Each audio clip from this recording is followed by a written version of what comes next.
Selamat pagi. Pagi. Oke, dengan siapa? Namanya siapa? Luas. Wase. Wase. Kita datang ke sini atas dasar sukarela atau ada yang memaksa? Atas dasar saudara. Tapi bagaimana kabarnya? Alhamdulillah baik. Naik apa tadi sih? Naik motor. Motornya. Nah, jadi sedikit saya jelaskan tentang konseling individu. Jadi konseling individu ini dimaksudkan untuk membantu Amboase untuk menyelesaikan permasalahan pribadinya. Permasalahan pribadi yang kemudian Amboase ini diharapkan dapat menyelesaikan secara mandiri permasalahan tersebut. Kemudian silahkan saja ceritakan apa yang menjadi permasalahannya. Di sini saya akan merahasiakan tentu saja. Tentu saja permasalahan ini hanya diketahui oleh saya dan Amboase sendiri. Jadi silahkan dijelaskan secara terbuka dan secara sukarela. Sebelum kita memulai proses konseling individu pada hari ini, saya mau menawarkan kesepakatan waktu. Jadi kesepakatan waktu ini 1 kali 45 menit. Jadi bagaimana? Boleh. Baik. Jadi sebelum memulai tahapan proses konseling individu, mari kita berdoa sesuai keyakinan masing-masing. Berdoa dimulai. Oke, berdoa selesai.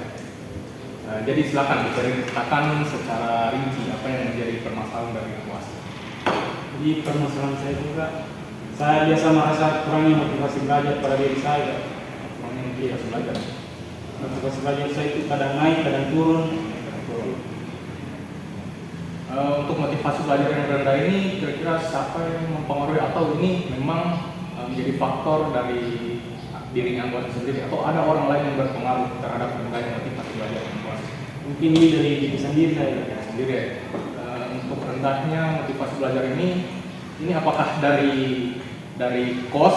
Sekarang kos kan?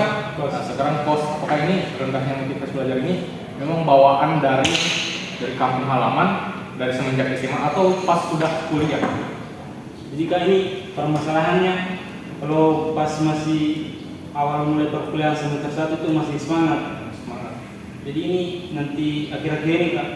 Akhir-akhir ini Masuk semester 2. Pada tempatnya ini di mulai terjadi permasalahan rendahnya motivasi belajar nanti di kampus, pas di semester 2. Baik. Apa yang menjadi hambatan ketika di kampus sehingga menyebabkan rendahnya motivasi belajar? Dosen. Berarti faktor dosen terus dan yang lain. Tugas kan banyak menumpuk. Tugas. Itu ada faktor yang lain selain dari dosen tugas yang menumpuk. Faktor dari luar. Ya dari luar. Apakah ada tekanan dari luar? Nah, ada permasalahan dari keluarga. Keluarga. Ya. Saya menduga rendahnya motivasi belajarnya Amboase ini karena kurangnya manajemen waktu. Apakah benar? Ya. Benar. Ya, bisa diceritakan bagaimana pengaruh dari manajemen waktu itu sehingga menyebabkan rendahnya motivasi belajar Amboase? Saya kadang susah kan Pak atur bagaimana cara mengatur. Kadang kalau ada tugas dari kampus, terus kayak ada juga mengikuti organisasi Kak. Organisasi. Biasa bertabrakan begitu anunya Kak, jadi sudah yang mana sudah mau diikuti Kak. Ya. Tapi untuk manajemen waktu sendiri ini, kalau di kos itu Ambo tinggal sendiri, Berdua Kak, dan teman. tidak ada yang mengingatkan Amboase. Temannya kuliah atau kuliah.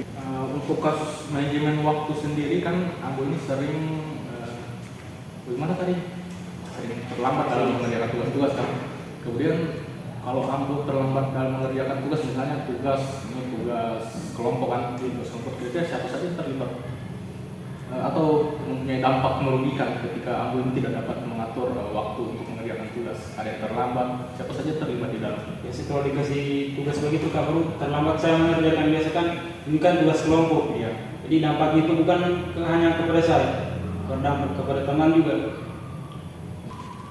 Kemudian tentang masalah manajemen waktu di mana saja masalah kurangnya pengaturan waktunya Amboase ini terjadi, apakah hanya di kampus atau di tempat-tempat lain juga terjadi? Misalnya lagi nongkrong ngaret datang gitu, di mana saja terjadi? Itu juga salah satunya. Kadang kalau ada rapat begitu Kak, biasa masih lambat datang. Berarti ngaret ya, berarti di organisasi ataupun di dalam kelas juga begitu pada saat mengerjakan tugas kelompok. Oke, baik. Kemudian mengapa masalah tersebut terjadi? Maksudnya kenapa Ambo ini sangat susah sekali untuk mengatur waktunya? Mungkin itu karena kebiasaan saya Kak, sering suka menunda-nunda. Menunda-nunda itu berarti yang suka menunda-nunda saja atau ada yang lain? Mungkin kurang disiplin juga Kak. Disiplin. Iya. Oh, kemudian apakah Ambo AC ini sudah pernah mencoba beberapa hal atau langkah-langkah untuk menyelesaikan masalahnya Ambo AC tersebut? Ya, saya pernah mencoba kayak itu menulis jadwal, itu menuliskan list-list tugas yang akan dikerjakan. Oke. Tetapi itu macam tidak Kak.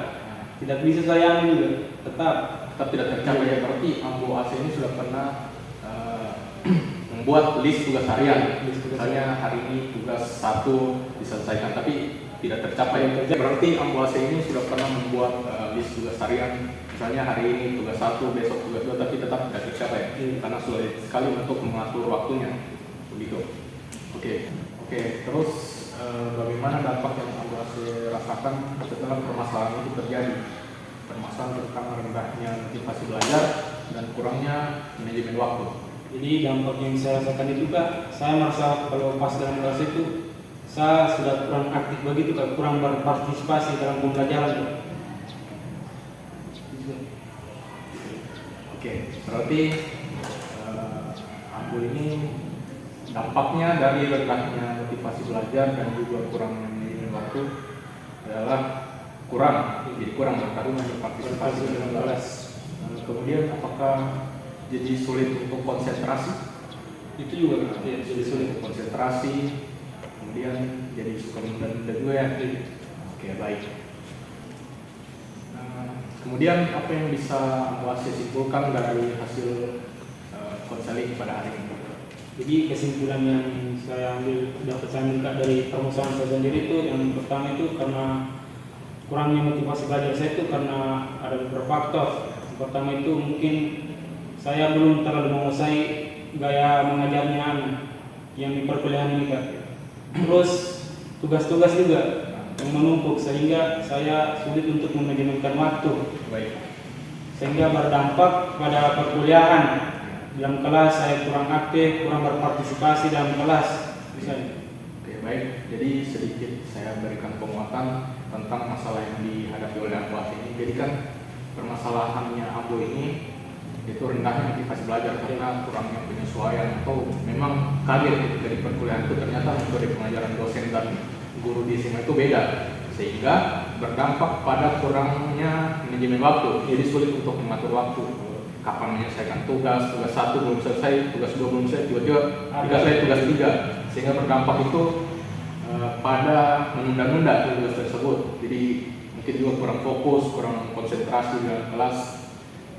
Jadi sedikit saya sampaikan ini bisa Ambo terapkan nanti ke depannya untuk masalah rendahnya motivasi belajar ini. Memang benar untuk belajar ini sulit. Meningkatkan motivasi belajar tersebut, Ambo AC itu bisa menerapkan metode belajar 10 menit berhenti 5 menit. Nah, itu efektif untuk meningkatkan pembelajaran. Kemudian juga bisa dengan membuat list seperti yang tadi, list untuk kebutuhan kedepannya, misal list kebutuhan karir. Nah, ini juga bisa untuk membuat motivasi belajar itu jadi naik. Kemudian bisa juga dengan mengubah gaya belajar. Kan gaya belajar itu ada 3, ada auditori, ada visual, atau kinestetik. Jadi silakan disesuaikan kira-kira gaya belajar mana yang paling cocok dengan Ambo. Nah, jadi ketiga hal tadi itu bisa untuk meningkatkan motivasi belajar. Kemudian untuk manajemen waktu, kan Ambo ini sebagai anak organisasi tentunya pernah mendapat materi tentang fungsi manajemen POJ, planning, organization, accounting, dan evaluasi. Jadi buat rencana. Betul sudah tadi saya memberikan penguatan tentang penggunaan list tugas harian tadi. Jadi rencanakan memang tugas 1 dikerjakan hari ini, tugas 2 besok, tugas 3 lusanya, dan diorganisasi di disesuaikan, diatur menurut mata kuliah dan waktunya. Kemudian langsung dilaksanakan, misal sudah tepat di hari Senin untuk mengerjakan tugas 1, langsung dikerjakan, jadi tidak usah ditunda-tunda lagi. Jadi begitu saran dari saya. Kira-kira masih ada lagi yang ingin diceritakan? Ini saja. Oke, baik. Mungkin setelah dari sini, apakah Ambo mempunyai waktu mungkin 1-2 minggu ke depan untuk bertemu dengan saya lagi? Mungkin minggu depan bisa. Minggu depan bisa, oke baik. Jadi kita setelah proses konseling hari ini, kita akan bertemu kembali minggu depan. Jadi silahkan Ambo cari apa yang menjadi permasalahan dan coba saja apa yang sudah saya sarankan tadi.